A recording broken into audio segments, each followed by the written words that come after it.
I've just come back from Australia. Thanks, it's great to be back. While I was there, I learnt some Aborigine words, like boo, which means to return, because when you throw an ordinary meringue... Yeah, well, it takes so long to write a tour, to be honest. Once you've done it, you may as well hammer it to death for as long as possible. So that's what we intend to do. But there's nothing like people buying tickets for a tour you haven't quite written to make you suddenly get on and finish it. People want to hear the old songs from a band, but they don't want to hear the old jokes from a comedian. So that's the single biggest area of creativity and work for us is to constantly be thinking of new stuff. And also it's got to be in the genre that you've sort of set up. You can't suddenly change into someone else.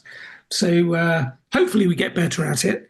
But it is a lot of work. So I constantly live life looking at words, situations, images, trying to mentally turn them upside down, and make something happen in the form of a cartoon in people's heads with the minimum number of words in the one-liner. Okay, so the show is called Hamilton, H-A exclamation mark Milton.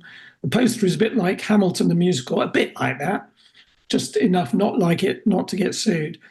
And basically, I am completely tone deaf and have no sense of rhythm, so there'll be no music in this show at all, thank goodness.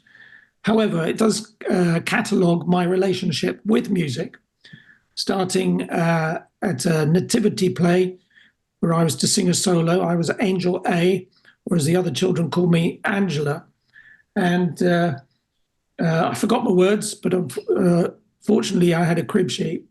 And I went on to sing other stories from my life and music, how I love musicals, how I'd like to take the cast of Mamma Mia out for dinner, and if I could, I would, my friend, Fernando's.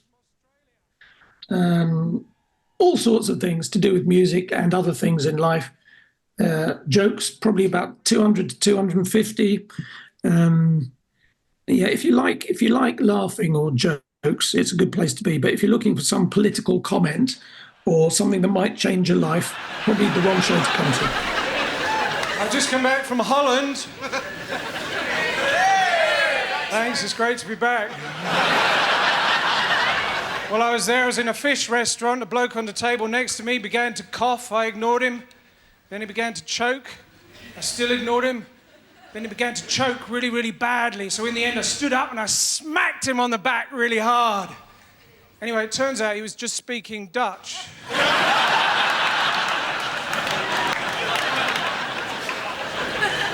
That works with Welsh as well, if you want to say that. My roots are Welsh, so, you're supposed to be able to sing.